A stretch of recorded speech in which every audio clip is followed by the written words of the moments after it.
They're not actors. They're real people here in the bar. You can come visit us sometime. There might be actors in the bar, though. People always ask that. The government is spending so much money that they're desperately looking for new sources of revenue, even making pot legal so they can tax it.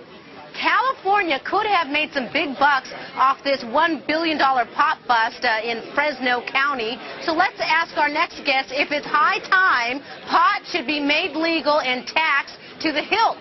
Rob Kampia is the Executive Director of the Marijuana Policy Project. Rob, welcome to Happy Hour. Thank you. All right, so how about it? You know, we had this big bust out in California in Fresno County. They said it was worth $1 billion on the street. If it was legal, depending on the tax rate, Cali could have made some big money.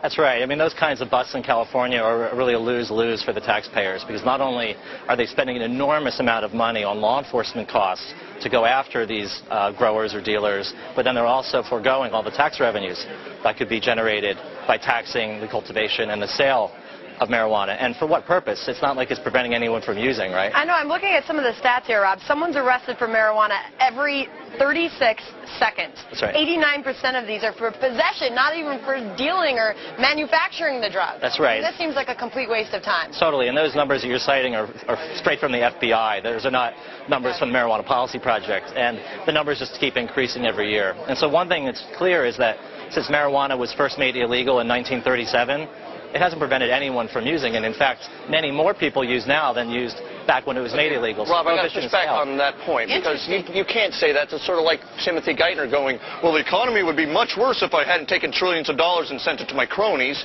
Dude, you don't know. We could have an epidemic of pot use in this country, and everybody's laying around watching cartoons on their living room all night, every night. Well, one thing we do know is that almost anyone who wants to buy marijuana can find it already. And the younger you are, the more likely it is that you'll be able to buy it, including in high schools.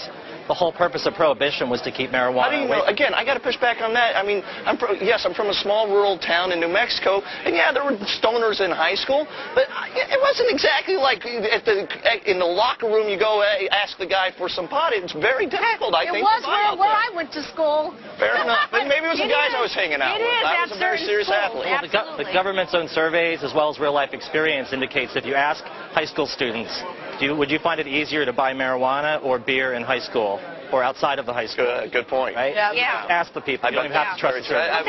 That's a very good point there, you know, because in high school you have the kids out there waiting saying, hey, can you buy me a six-pack, asking other people. Exactly. Whereas they can go and buy the pot themselves. Right. They don't need a middle person today. Well, however, what about the argument that, as Cody says, you know, the fear is that we're going to have a nation of stoners and of lazy people, and, you know, you can't get your butt up to go to work, and productivity in this country is just going to plummet. Yeah, I think the laziness argument is one of those myths. I mean, look at the people who have used marijuana in our society. Carl Sagan, Barack Obama, Newt Gingrich, Clarence Thomas. Bill Clinton? Bill Wait, Clinton, he didn't. Bush, number 2. So LeBron. 100 million Americans have used marijuana. Rob, how would you say right now, what's the trend right now? Is the sentiment changing? Is there more in favor of moving into this direction right now? Absolutely. So public support for making marijuana completely legal has been increasing by 1% a year for the last 14 years. The national polling shows 41% of the American people want to end marijuana prohibition and make it legal. And that's 49% approve Barack Obama as of today. So it's almost equal. Our numbers are trending in the right direction. More people approve of marijuana than... Yeah, his numbers are going up. Presidents are going down. Wow. Unbelievable. Rob, that's going to be a chart to track. Thanks for joining us. You guys want to make a bet? When will marijuana be higher approved than President Obama? The bet. 6 months? 2 years? Say 2 years. All right, 2 years. 2 years. I'll take the under on it. Obama's going to plummet. I've got the best source right here. Rob Kampia, seriously, thank you so much. Thank you. Keep finding